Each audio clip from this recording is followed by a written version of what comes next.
So, life is an interesting thing. We take it for granted so often, and we don't cherish the things that we have around us as much as we should. We should be more present with the people around us because we never know when their last moment will be. A couple days ago, I lost somebody who was very near and dear to me. Uh, 2 days ago, Friday, I had to say goodbye to my dog Dixie. And I know it's like, ooh, dog, who cares? But this dog meant a lot. She's been around for practically 3/4 of my life. She was 15 years old when she passed. She was a fantastic dog. And it's been a couple days for me to finally collect myself and not cry when even thinking about her. So the last couple days have been pretty hard for me. She wasn't just a dog, she was my companion growing up. As I said, I've known her for 15 years of my life. I've known her since I was 7 years old. That's like, and I'm 22 now, so she's been there a while for me. And it's, even a couple days later, it's hard to fathom that she's gone, that she's no longer with us. I was there sitting in the operating room, or I should say the veterinary clinic, and I'm so glad I was there. I got to be there on her final day, and I'm so glad that on her final day it was nice and sunny.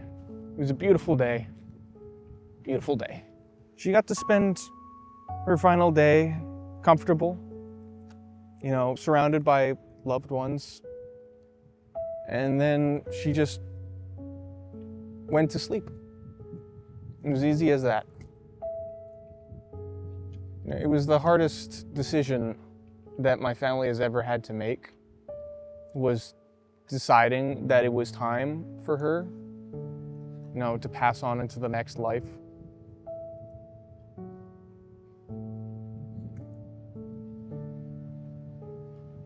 And it really sucks.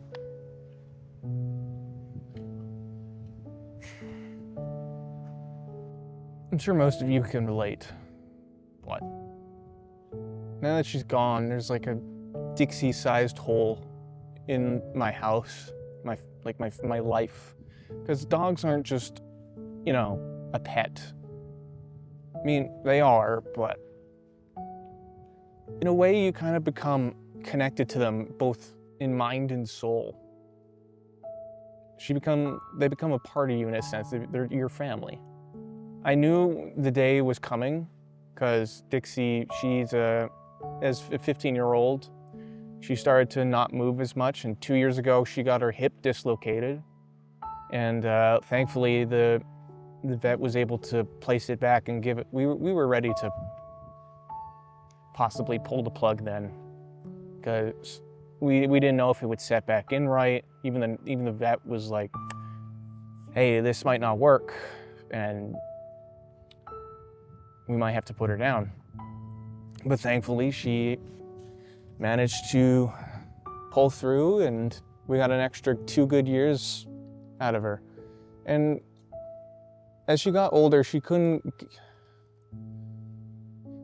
move as much, and that really sucks. So I knew a year ago that when I took her for a walk on in the parks around here, that it was going to be my last walk with her.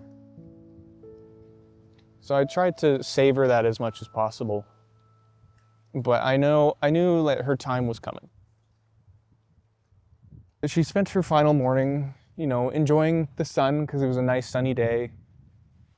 And she just laid there in the grass. And I I knew her time was coming, so I spent as much time, I pestered her really, but I spent as much time as I could with her before, that day. And on that final day, or I guess my last night with her, I just spent 2 hours sitting with her after, like, I usually go to bed quite early, but I sat up for 2 extra hours just sitting with her. And the procedure was, when it was the day of her passing, when it was time for her to enter the pearly gates, I suppose, cross the rainbow bridge off to the other side. She was still as affectionate as ever. She was almost guilt-tripping us for making this decision, but her quality of life had just decreased. She had arthritis, so she was constantly taking, like, pills to not be in pain. And even the vet was like, it's time. So my mother and I sat down with her, and we knew this moment was so hard to watch and be there for. But the first injection went in, and she went to sleep. She went to sleep right away. It was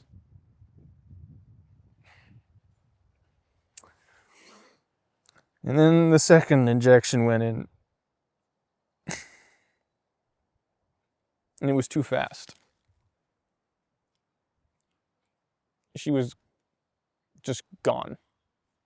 And my hand was on her heart as I was petting her. And I felt it stop.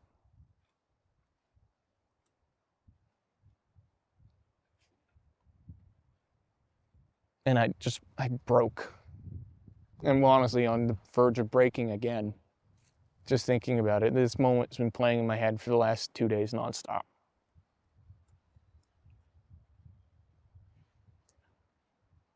And I bawled. I cried my eyes out. And honestly, it was kind of relieving knowing that she was no longer in pain or suffering. I mean, she wasn't in incredible pain, but